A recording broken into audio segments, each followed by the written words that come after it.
So let's talk about some options for getting a Warhammer 40k gaming table together. What sort of board should you play on, how much terrain do you need, and what are the major options for getting it on the board.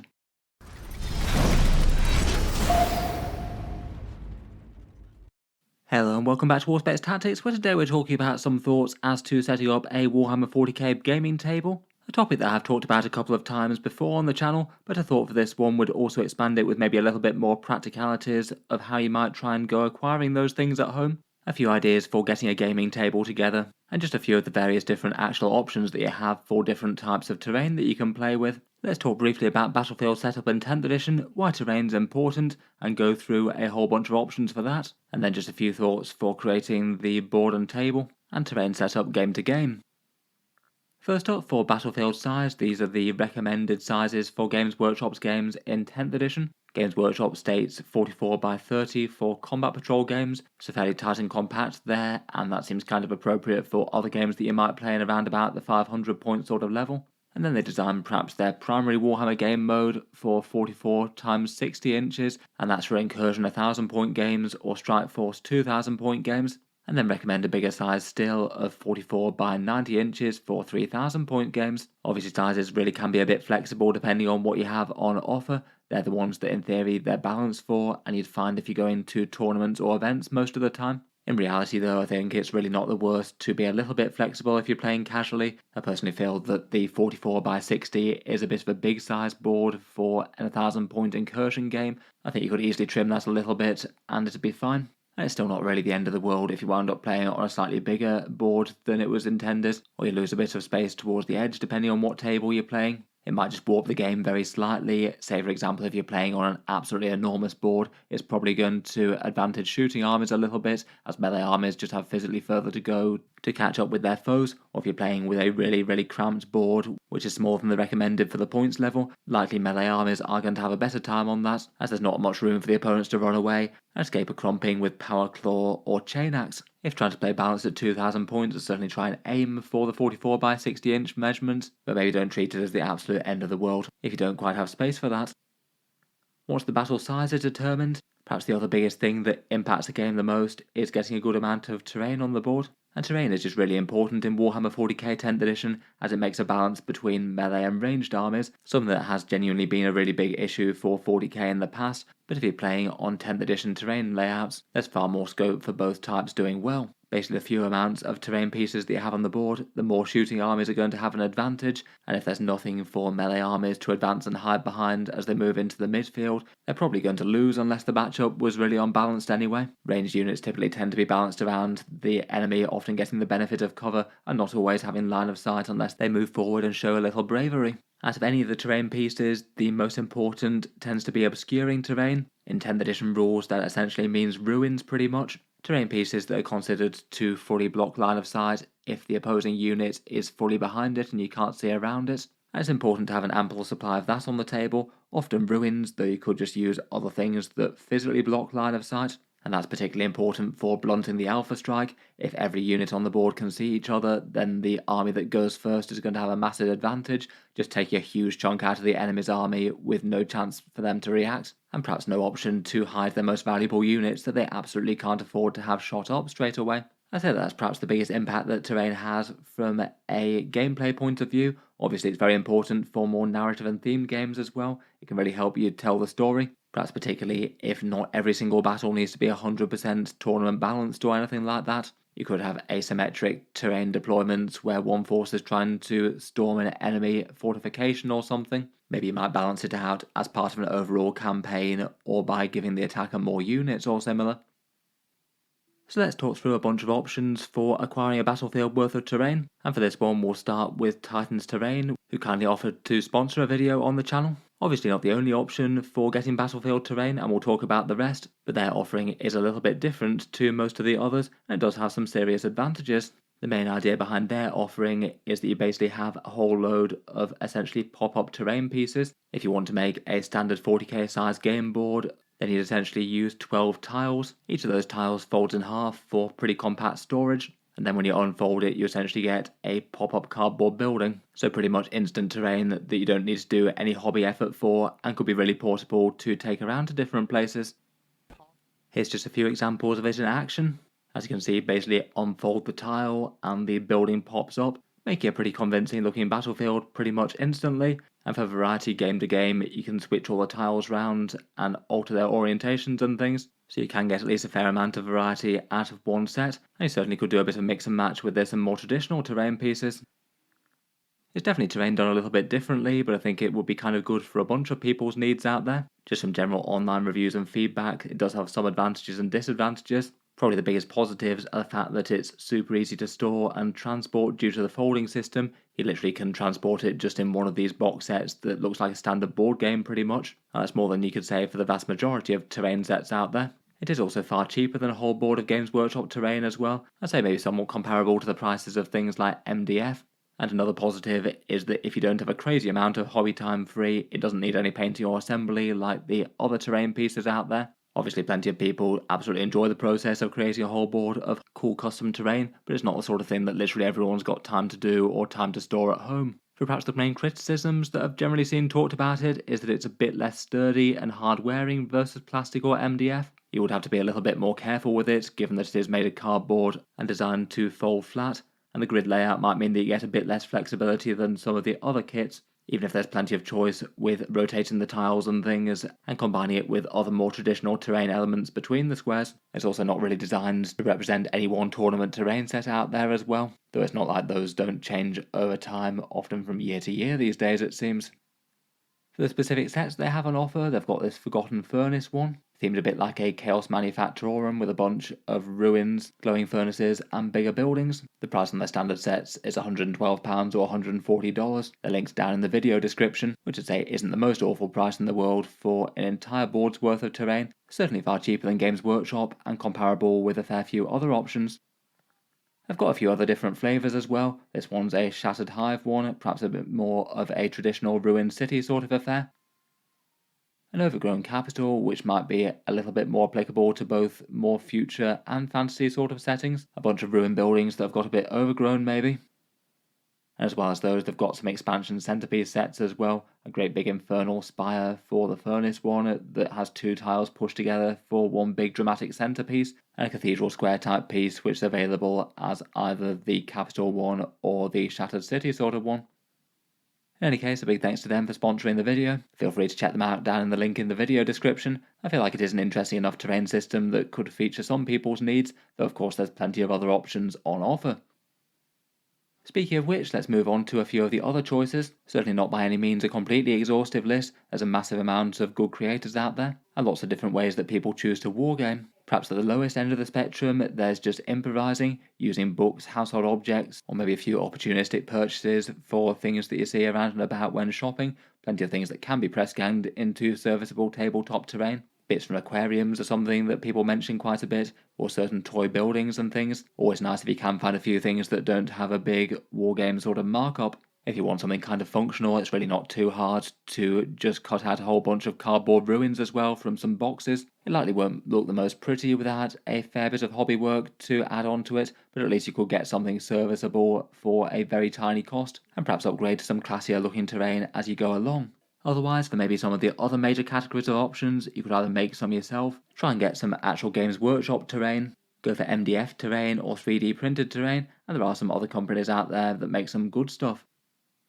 Doing just a brief overview of each of those, making your own terrain can come in all sorts of shapes and sizes. Wargame hobbying is pretty massive and there's plenty of stuff that exists outside of Warhammer. Maybe a common choice could be using some foam boards to make some ruins like this. They're pretty easy to cut to size, and with a bit of hobby effort can still look seriously good, even if you are lacking any sort of fancy detail type things to put on the sides of them. Again, can be one of the cheapest options for looking on a budget. I've been recommended videos by the Terrain Tutor on YouTube for a bunch of good tutorials for that. Could be one worth checking out. If you just do a bit of searching for various different make your own terrain for Warhammer guides, you'll find masses and masses out there on the internet.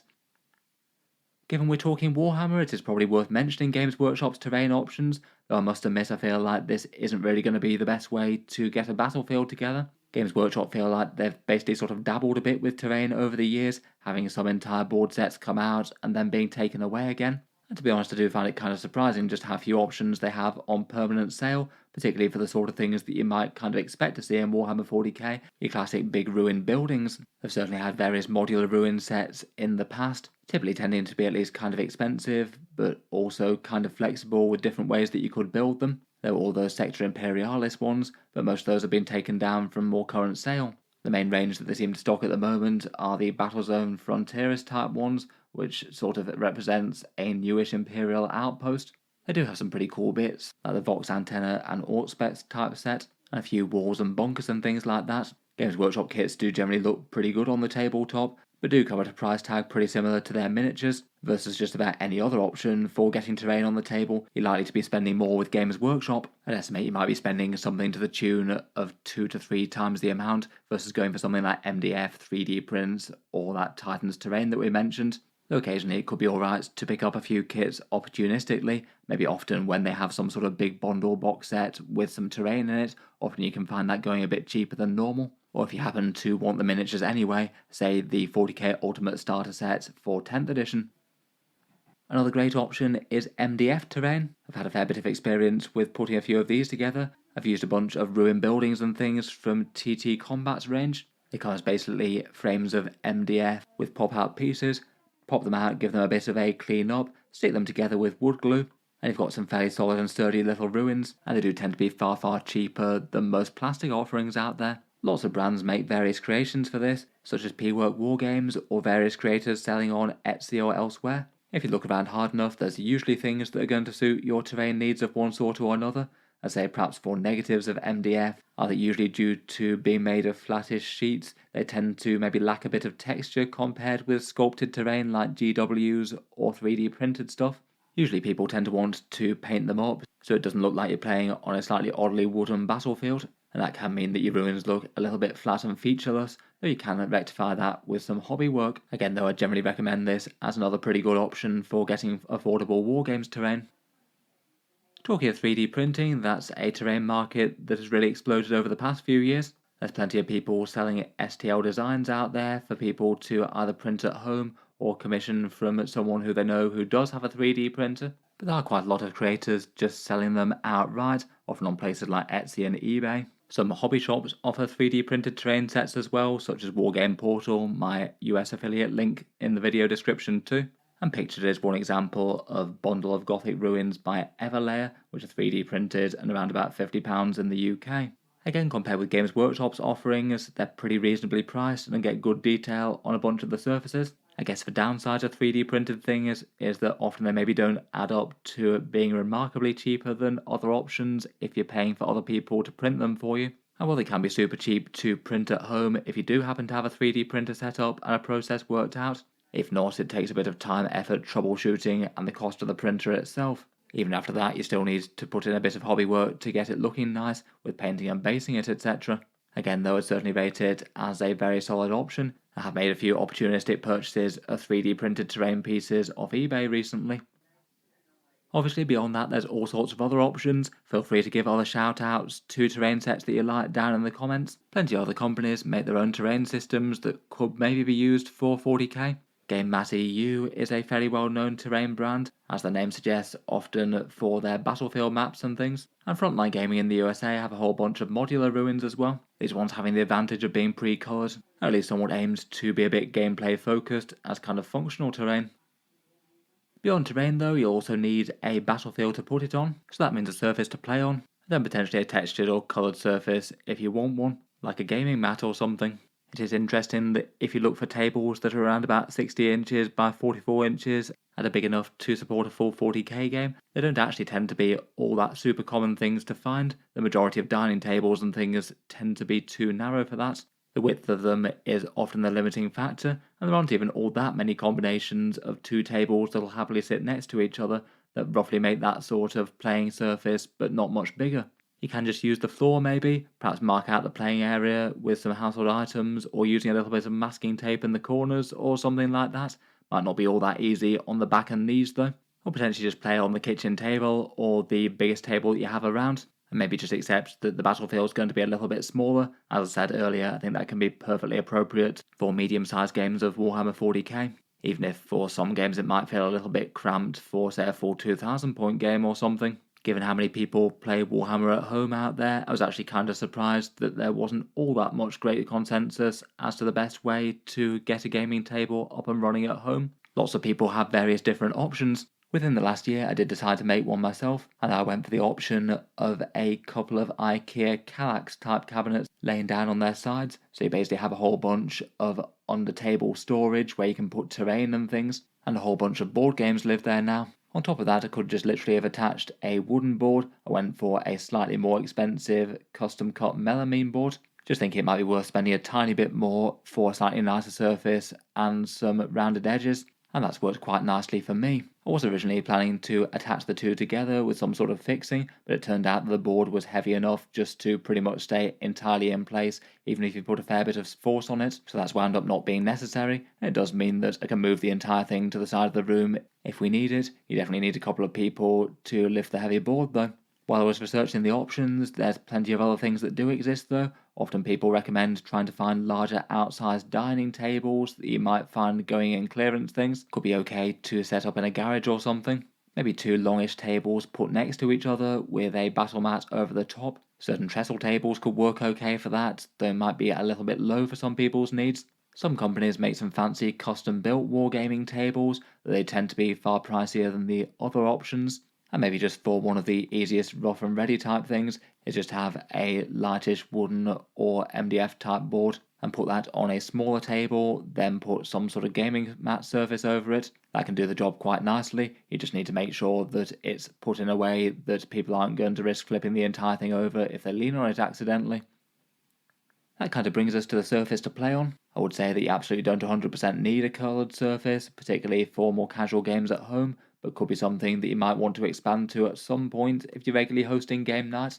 Games Workshop have some options of their own, such as the Battlezone Frontieris or Battlezone Manufactorum boards. They contain two 22 inches by 30 inch boards, so I guess you need two of those side by side for 44 by 60. And they also have some thinner cardboard boards in their starter sets. Games Workshop don't make any proper wargame gaming mats, but I'd say if you've got a little bit of budget to spend on it, I'd say this is one of the nicest options. They typically have a sort of neoprene mouse mat sort of texture with a gaming mat that you can roll out and cover the entire board.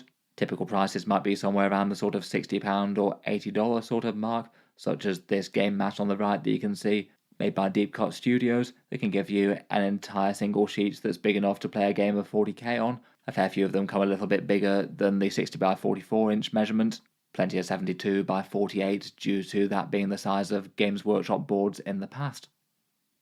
Then when you've got your board, your terrain, and anything that you might want to cover it, you need to think about how you set up the terrain on the board. And there's definitely a fair few different ways to do this. As I mentioned earlier, I feel like the most important thing is to have a good amount of line of sight blocking, making sure that melee armies have at least some cover to advance up the board into, and both players can hide some units they need to stop the game basically being a foregone conclusion right from the start, with one army just blasting another to Kingdom Come in the first turn.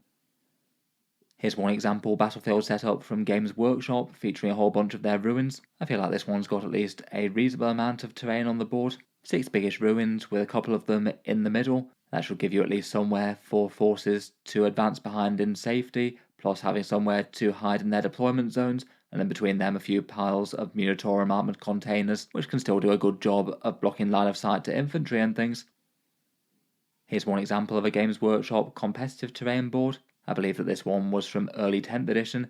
They had it set up with a whole bunch of their own ruins glued to perspex bases to basically denote the footprint of that terrain piece and show which bits the ruins will be blocking line of sight to. Compared with the previous board, this one is a bit more closed off. There's far fewer firing lanes, and the board is perhaps kind of busier than it looks, given that the effect of the ruins essentially extends to all the way to the edges of those perspex bases.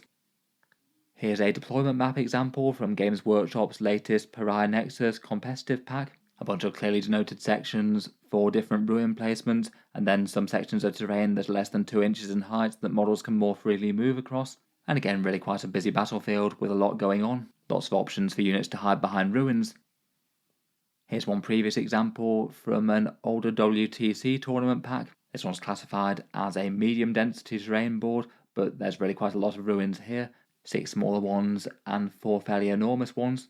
Often terrain setup kind of needs to have the objectives in context as well. Usually if you've got the objectives deployed on your home field, it usually makes sense to be able to hide a unit on those, and then for mid-board objectives, often people tend to set things up where, say, 2 of them might have somewhere that units could conceivably hide, and then maybe one that's got some fairly good lines of sight too, that both players would have to be kind of braver if they want to move their units up to take that, and they might take some heavy firepower in return. The 2 tournament example ones that we've looked at so far are both aimed to be symmetrical, whereas that first Games Workshop one wasn't. I think in reality it's not super important, at least for more casual games, that everything is 100% symmetrical, but I feel like you do want at least a fairly good balance of terrain for both players. It will just be giving one player an unfair advantage if you have all of the good big ruins on one side of the board to give them options to hide in if they want it, and just deny all that to the opponent who might be out in the open. The way the Games Workshop's terrain works often means that for more narrative games, certain terrain sets might look really cool and still feel kind of busy on the board, but might just be a fair bit less functional. For example, for this one, unless you're going to count some of those things as ruins or blocking line of sight in some way, this battlefield looks like it's kind of busy. But if you counted just about everything as battlefield debris, you'd have a situation where just about every unit on the board can see almost every other, besides maybe some smaller infantry units hiding directly behind one of these circular bits perhaps. It just meant that if you had a gunline sort of force squaring off against a lightly armoured melee army, if there are 2 players of relatively even ability, I'd absolutely expect the gunline army just to make short work of the melee force, and it to be quite an unbalanced game. Again, here's another narrative example from Games Workshop, which looks like they're playing a sort of game where you've got a convoy of Ultramarines getting ambushed by some chaos on all sides. Again, could be kind of fun for a custom mission if you can try and find some way to make it interesting for both players. Like the previous one, if you just played perhaps a more normal game of 40k on this one, the centre of the board is just a massive open killing field. Everything gets to shoot everything pretty much, and again would be a massive uphill struggle for a melee army. I feel like for terrain setups, it's usually far easier to create a board that really favours a shooting army more so than a close combat force, though I still think it's possible to go too much the other way. If you create a board that's just got a ridiculous amount of terrain on it, and no unit can draw a line of sight more than 10 inches in front of them, then a close combat force would perhaps have a slightly unfair advantage over a shooting army, and you could imbalance the game in the other way, though I feel like just due to people's terrain collections and maybe what looks good on the table, people tend to go the other way more than that. In any case, I think I'll leave that there for this one. Let me know your thoughts as to creating a board for Warhammer 40k.